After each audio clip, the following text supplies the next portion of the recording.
झूठ बोलना पाप है, किस किस को पता है? पता है?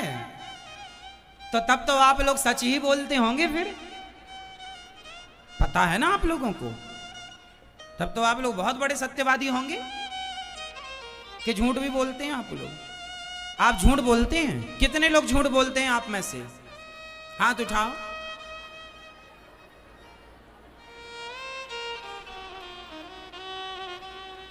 जब पता है कि झूठ बोलना पाप है, तो बोल करके ये पाप क्यों कमा रहे हैं आप लोग? क्यों नादानी है ये? क्यों अज्ञानता है ये? जो ना जाने वो झूठ बोले तो समझ में भी आता है कि भाई इसे तो ज्ञान ही नहीं है। पर आप तो जानते हैं कि सच क्या है और झूठ क्या है, और क्या बोलना चाहिए क्या नहीं बोलना। अब ये बताओ कि जब आपको पता है कि सच बोलना चाहिए फिर भी आप झूठ बोलते हैं, तो बताओ फिर सच की उम्मीद हम किससे करें? ये बताओ। आप लोग तो कह रहे हैं कि हम लोग झूठ बोलते हैं, तो बताओ फिर सच की अपेक्षा किससे रखें? किससे सच की उम्मीद करें? आप लोग ना जरा जरा सी बात, जरा जरा से फायदे के चक्कर में झूठ बोल लेते हैं। कितना फायदा हो जाता है आपका, कितने धन्ना सेठ हो जाते हैं आप लोग झूठ बोल के। करोड़ों कमा लिए होंगे आप लोगों ने झूठ बोल के। हाँ, अपने घरों में सोना चांदी जड़ लिया होगा दीवारों में झूठ बोल बोल के। क्यों कमाई करना झूठ बोल के? क्यों नहीं नमक रोटी सत्य बोल के खाना? क्यों 56 भोग झूठ का चाहिए आपको? और आप सब झूठ बोलेंगे तो बताओ फिर सच कौन बोलेगा? कौन बोलेगा? किस पर विश्वास करें? कम से कम जमाना बोले तो बोले मेरी मां। जमाना तो झूठ बोल ही रहा है। तुम तो कम से कम सत्संगी हो, संस्कारी हो, तुम तो ईश्वर को मानने वाले हो, तुम तो भगवान को जानने वाले हो, तुम तो कम से कम सनातनी हो, तुम तो कम से कम हिंदू हो, कम से कम तुम राम कृष्ण को जानने और समझने वाले, तुम राजा हरिश्चंद्र को जानने वाले हो, कम से कम तुम तो झूठ ना बोलो। जमाना बोले तो बोले, तुम भी बोलोगे तो फिर सच कौन बोलेगा? किससे उम्मीद करेंगे हम, बताओ? किससे? सब झूठ बोल रहे हैं, पैसा कमाना है, सबको पैसा कमाना है, झूठ बोल के क्यों कमाना है?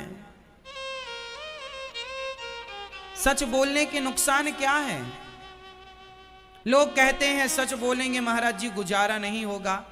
कितना झूठ बोल, ये भी एक झूठ है। अरे सच बोलने वाला तो यहां भी सुखी है और वहां भी सुखी है। कोई बाल भी बांका नहीं कर सकता सच्चे का। और याद रखना, झूठा तो दुर्योधन था और सच्चे पांडव थे। भगवान झूठ का साथ कभी नहीं देते, जब जब साथ देते हैं तो सत्य का साथ देते हैं। यदि आप झूठ बोलेंगे तो फिर भगवान आपकी क्यों सुनेंगे? भगवान झूठों की थोड़ी सुनते हैं। आप लोग कहते हैं महाराज जी भगवान हमारी सुनते नहीं, झूठों की थोड़ी सुनते हैं। सच बोलना सीखो। आप नहीं बोलेंगे तो कौन बोलेगा? क्या हम पाकिस्तानियों से फिर उम्मीद करें कि वो सत्यवादी होंगे?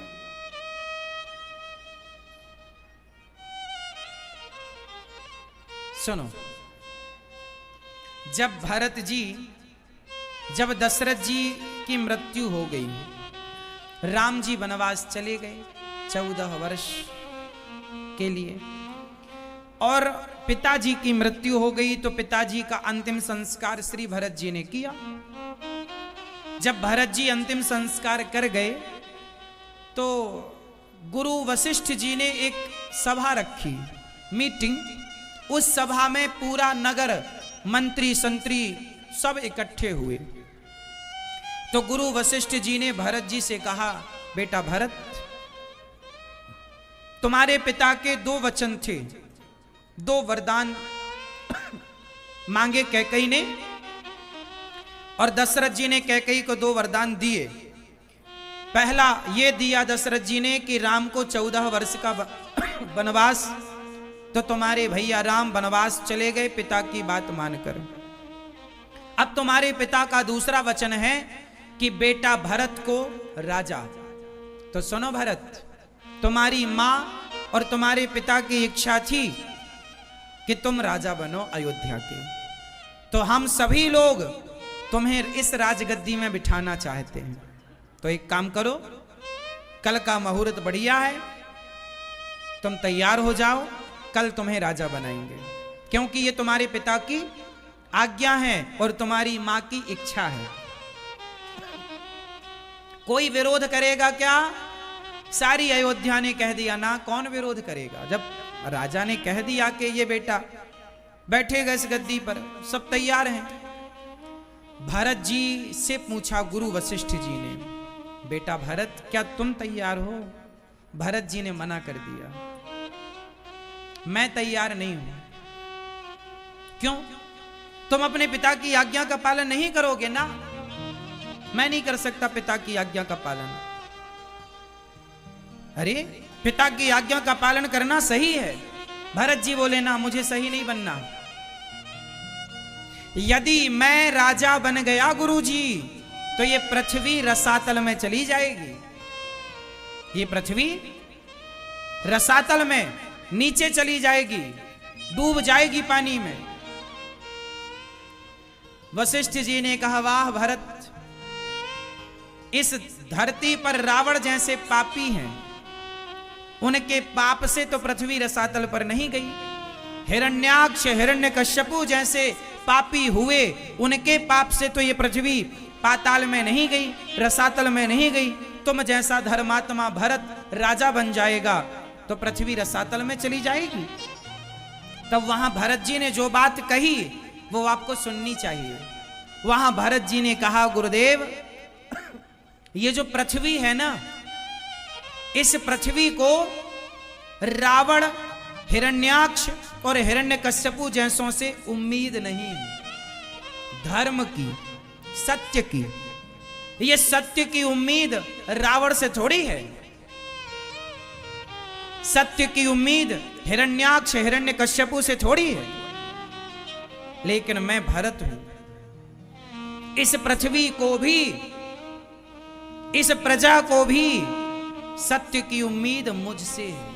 यदि मैं भी अपने भाई को वनवास भेजकर और भाई की सत्ता को मैं हड़प लूं, तो जब मेरे जैसे लोग गद्दारी करने लग जाएंगे, मेरे जैसे लोग स्वार्थी हो जाएंगे, तो बताओ गुरुदेव, ये पृथ्वी और ये समाज फिर किस पर विश्वास करेगी, किस पर भरोसा करेगी? फिर धर्म को थामेगा कौन गुरुदेव? ये बात सुनते ही गुरुजी की आंखों में आंसू आ गए। धन्य हो भरत। याद रखना मेरी मां, हम सत्य की उम्मीद किसी और से ना करेंगे। जो सत्संग नहीं सुनते, जो अच्छी राह पर नहीं है, हम उनसे थोड़ी धर्म की और सत्य की और दया की उम्मीद करेंगे। भाई कोई अज्ञानी आदमी गाय को मारता हो तो हम उससे उम्मीद नहीं कर सकते कि वो गाय की आरती उतारेगा। लेकिन आप जितने लोग यहां बैठे हैं, जितने लोग कथा सुनते हैं, तुम्हारे बाप दादे भगवान को मानते चले आए हैं, धर्म को और सत्य को मानते चले आए हैं, सत्य और धर्म के राह पर चलते आए हैं, तो आपसे उम्मीदें ज्यादा हैं। और उम्मीद किसकी?